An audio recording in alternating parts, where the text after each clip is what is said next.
Hace casi un año, en enero de 2014, comenzaba a regir la ley 26.929, que determina el nuevo impuesto a los bienes de lujo. Y entre esos bienes de lujo suntuarios también están los automóviles. Por eso nosotros, en la jerga, a este nuevo gravamen lo denominamos impuestazo automotor. Muchos pensábamos que iba a estar aplicado solo sobre vehículos importados. Sin embargo, el impuesto se centró en el valor de los vehículos y determinó que todos aquellos autos que cuesten más de 170.000 pesos iban a tener un gravamen adicional e instantáneo del 30%. Incluso en su momento se generó un poco de confusión en los medios, en la manera de comunicar este impuesto, porque la gente se quedó con esos valores, pero insisto con la idea, eso es el valor crudo. El valor más o menos al público de la primera fase del impuesto son 240.000 pesos, es decir, esos 170 más los impuestos que cualquier auto debe pagar para componer finalmente el precio al público. Entonces, todo auto que se venda por encima de los 240.000 pesos entra en la zona 1 del impuesto, que agrega un 30% más a ese valor, por lo tanto los autos se van a más de 300.000. Y todo auto que supere valor de lista los 310.000 pesos, ahí se va a un 50% más del valor porque entra en la segunda fase del impuesto. En un primer momento, obviamente, casi todos los autos importados de alta gama, de las marcas premium, entraron prácticamente todos a las dos fases del impuesto. De los productos nacionales, el primero que entró a este impuesto fue la Toyota SW4. Y vos te preguntarás por qué no entró la Hilux. Bueno, porque es una pickup. Las pickups están exentas de este tributo adicional. Pero para entender mejor los motivos y la composición de este impuesto automotor, lo fuimos a ver a Dante Sica, que es uno de los economistas argentinos que más saben del tema, que no en vano fue secretario de Industria hace algunos años en la República Argentina. Así que lo fuimos a ver y esto nos contaba. El impuesto automotor hay que ponerlo en el marco de lo que es el problema que tiene la economía argentina en los últimos años, que es lo que se denomina restricción externa. ¿Qué quiere decir eso? Que faltan dólares para poder mantener el nivel de actividad y de ocupación que tiene hoy la economía argentina. Te diría, en el año 2013 fue lo que se dio la brecha cambiaria a partir del cepo cambiario, y eso tuvo un impacto muy fuerte en el sector automotriz. ¿Por qué? Porque los autos en dólares se hicieron muy baratos a nivel internacional y a nivel local. En especial para aquellos que tenían dólares acumulados. Vos tenías dólares atesorados, hacías el negocio en el paralelo. Lo vendías en el paralelo en pesos, y en pesos comprabas autos que eran más baratos acá que en Alemania, pero era más barato un Gol, era más barato un 207, era más barato un Peugeot. Todos los autos se hicieron más baratos. Y eso entonces el gobierno, de alguna manera, como no tenía ninguna política para frenar la brecha, quiso, entre comillas, cerrar la canilla para el sector automotriz. Y inventaron el famoso impuesto, que lo que generó fue una fuertísima distorsión. Y si vos le sumás a que el año pasado vino el impuesto, más la devaluación, más aumento de tasa de interés, generó un descalabro en el sector automotriz. Los autos aumentaron cada vez más. Hoy hay muchos modelos nacionales y Mercosur que no son de lujo, justamente, que están dentro de la zona del impuesto. Entonces la oferta se redujo y la persona, el consumidor que no tiene dólares atesorados, hoy tiene todo más caro. Totalmente, porque aparte, ¿qué pasó? Se puso el impuesto, se puso un piso en pesos, la inflación siguió estando, el tipo de cambio aumentó después del impuesto. Acordate que primero vino en noviembre el impuesto y en enero hubo una maxi devaluación de casi, hoy por hoy ya debe estar en 45-50%. El precio de los autos sigue a la devaluación y la inflación. Entonces vos tuviste un piso en peso, ahora el precio de los autos creció.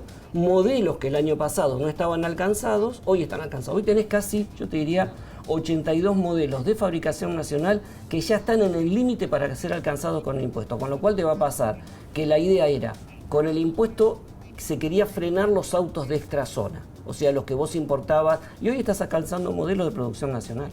Ahora, ¿resiste esta medida, este impuesto? Si no hay correcciones, no resiste. ¿Qué quiero decirte con esto? Es claro que toda la industria y los consumidores están esperando que el gobierno, no te digo elimine, porque ya se hizo mucha presión este año, el gobierno no dio señales de eliminación. Sí que actualice el piso de impuestos, porque si no, las terminales van a tener un serio problema, porque van a haber encarecido aún más artificialmente productos nacionales, y esto afecta producción local y afecta al empleo.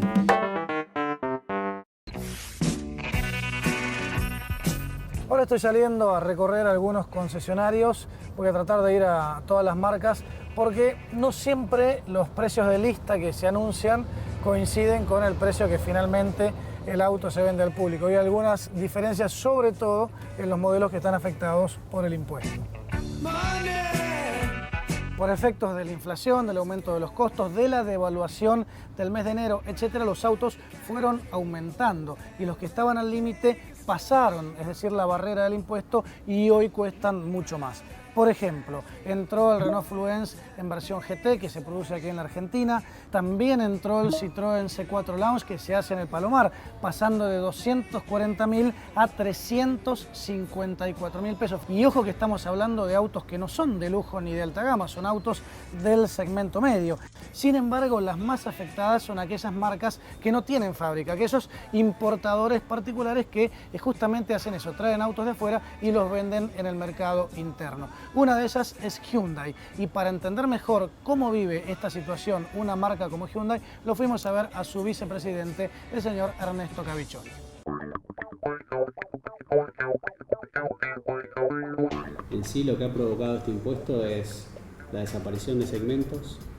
Día a día cada vez más autos entran en este impuesto, y yo creo que el principal perjudicado del impuesto interno es el consumidor, ¿no? Que cada vez tiene menos opciones de compra. O sea que vos lo que decís es que hay autos que prácticamente, porque se disparó su valor por el impuesto, ya directamente no están en oferta, no se venden más. Sí, tiene una lógica, ¿no? Uno está dispuesto a pagar un impuesto hasta cierto grado, como pasaba con el impuesto interno hasta el 31 de diciembre del 2013, donde se pagaba un 11%. Se habla del 30% del impuesto al lujo, que es incorrecto, del 30% y del 50%. En realidad esas son alícuotas. Las tasas efectivas se calculan en base a una fórmula en la cual el 30 es 42,8 y el 50 es el 100%. O sea que, no sé, por ejemplo, un auto de tu marca, un Hyundai que costaba, no sé, 300.000 pesos, hoy cuesta 600.000. En el caso de la segunda escala, sí, 600.000. Este impuesto no sirve, así como está. La otra alternativa que sería un poco mejor es bajar las alícuotas. No pagar ese 100 o ese 40%, sino hacer alícuotas más chicas. Y progresivas. Y progresivas. Lo que tendría que haber es más escalas. Sí. Empezar a pagar de más abajo, pero alícuotas mucho más chicas, y de esa manera se recaudaría y se vendería. El Estado Nacional recauda si las empresas dan trabajo y si se gana dinero. Si no se gana dinero, el 35% de ganancias no llega nunca al Estado. Te doy simplemente un par de ejemplos más para que tengas idea cómo impactó este gravamen en los precios. Por ejemplo, un Peugeot 508, que es el auto alto de gama de la marca francesa, pasó de 271.000 pesos a 400.000.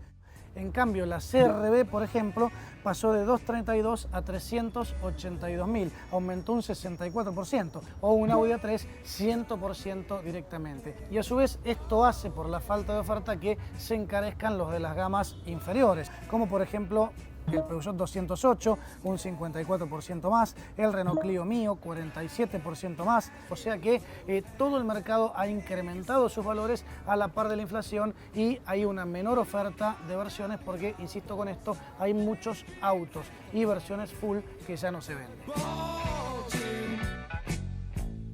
Así que en este festival de aumentos, por un lado las automotrices dicen que la culpa la tiene el gobierno por este impuestazo automotor, por la devaluación de enero último y también obviamente por la inflación.